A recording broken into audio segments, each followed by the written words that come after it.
Has been made by the House of Representatives in accordance with the provisions of the Constitution. It also alleged that the Senate has an impeachment court has acquired jurisdiction over this case, and it has the jurisdiction to pass upon the validity of the complaint. In order not to deny him due process, the Chief Justice should be allowed to prove his allegation that these verification requirements under Paragraph 4, Section 3, Article 11 of the Constitution were not complied with. The requirement for a valid verification of the complaint cannot be dispensed with, and the issue raised in the motion is not yet moot, and the Chief Justice is not precluded from raising the issue of jurisdiction, even if he alleged other affirmative defenses for the dismissal of this case. Mr. President, I move that should the parties have any other additional grounds or arguments after the summary not contained in the pleadings excluding evidentiary matters, I move that the parties be allowed to present their respective arguments, Mr. President. Is there any objection? There being none, the motion is approved. It's a procedural matter, Mr. President, before we approve the motion. Is there a time limit as to the presentation? Gentleman from Pampanga. Yes, is there a time limit, Mr. President, to the presentation of both the parties? We limit it to the, we leave it to the discretion of the presiding officer, Mr. President. Thank you. We will defer to the Senate President, Mr. President, as regards the time limitation. I repeat, is there any objection? There being none, the motion is approved. The movant shall now present its arguments for a period not exceeding 5 minutes, after which the prosecution may present its arguments also for a period not exceeding 5 minutes. Neither party shall be allowed to present evidentiary matters on this interlocutory matter. Proceed. Thank you, Mr. President. Our answer, Your Honor, filed in accordance with the instruction of this Honorable Impeachment Court, carries with it the affirmative defense as allowed under the rules of procedure and under the rules of this Impeachment Court, Your Honor. We stated... Just a minute. For the record, the one arguing for the defense is the former Justice of the Supreme Court, former Justice Serafin Cuevas. Thank you, Your Honor. In our answer, Your Honor, we challenge the validity and the legality of the proceedings in connection with the initiation of the impeachment proceeding of the impeachment complaint, Your Honor. We therein stated that it is not only necessary that the complaint be verified, but there must also be a showing that there was a determination of probable cause prior to the affixing of the signatures on the said impeachment complaint, Your Honor. Why do we say so, and what is our authority for the purpose?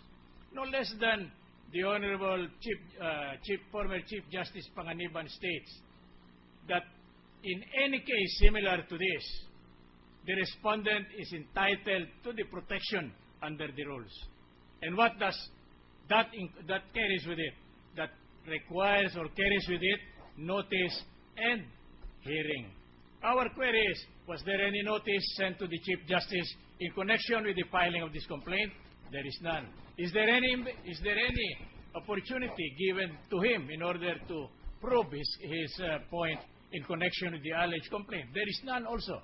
Now, what is the status, therefore, of this complaint? Now, The Supreme Court had already ruled on this, pursuant to the Francisco ruling, that any and all proceedings conducted in connection therewith is a nullity, and therefore, respondent is entitled to a dismissal of the complaint amounting to an acquittal. Now, this dictum laid down by the Honorable Chief Justice in Pangganiban in that decision, Your Honor, is likewise shared by no less than the other justices. For instance, Justice Sandoval Gutierrez, Justice Inares Santiago also stated that one of the elements of due process, because being an accused or being charged with the alleged offense of stated in the complaint, he is entitled to due notice. And what is the requirement with respect to due notice? He must be given notice, due process. He must be given notice, and he must be allowed to be heard in connection. So notice and hearing is an indispensable requirement for purposes of acquiring jurisdiction over this case. Now, the signing is but only a very significant matter. They claim it is merely what we call a procedural defect, if ever there is any. We do not subscribe, and we are sorry to announce that that is not true insofar as impeachment proceedings is concerned. Because what confers jurisdiction to this honorable court is the validity or correctness or the legality of the impeachment complaint. We ask, is the impeachment complaint valid? Our answer is no. Is it in accordance with the Constitution? Also no. Were the procedure laid down by the rules in connection with due process followed? Also no. We have examined the report of the Secretary of the House. We see no statement therein relative to the conduct of any proceeding being held in connection with the determination of probable cause. Now, it may be said, but in accordance with the rule of procedure, it is only in two cases where determination of probable cause may be necessary. First, when the impeachment proceedings is initiated by a member of the House under oath. Second, where the impeachment proceedings is instituted by a private citizen upon endorsement of a member of the House. And the third one is when the impeachment proceedings is initiated by not less than one-third of the entire membership of the House.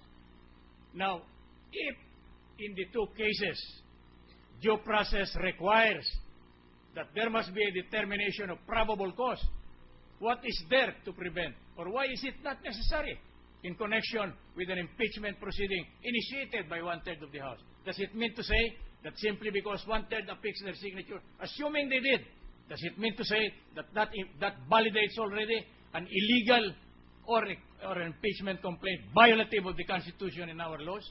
Our answer is no, Your Honor. Because due process is required not only by law, but by the Constitution that must be afforded to the person impeached. Here, we are impeaching a personality, no less than the Chief Justice of the Republic of the land, the head of the Judicial Department of the government. He is therefore entitled and should not be denied these elements of due process, notice, and hearing. Now the question is, since there was no compliance with this requirement, what then is the stand of this impeachment proceeding? It is precisely for this purpose, Your Honor, that we are claiming that this impeachment proceeding, being a nullity, any and all proceedings that will be conducted in connection therewith is also a nullity. What is our authority for the view? No less than the ponente, or the concurring opinion of former Chief Justice Pangganiban, Justice Inares Santiago, and also the other justices who participated in that Francisco case. Now, if it is a simple, now they were asking your. May I request the good counsel to wind up his argument? Yes, Your Honor, we will. Thank you, Your Honor. Now, what then is the validity of the impeachment proceedings that were undertaken prior to the transmission to this honorable body of the impeachment complaint? Null and void. Any and all proceedings conducted rather is a total nullity. Now, if that is so, That is why we were insistent, Your Honor, with your apologies, that this matter be dealt with, discussed, and passed upon in order to determine whether we should still proceed with the trial of this case. They say, Your Honor, or there is a claim that this is merely dilatory. How will it be dilatory? That this is merely for purposes of delay. Precisely, we are accelerating the disposition.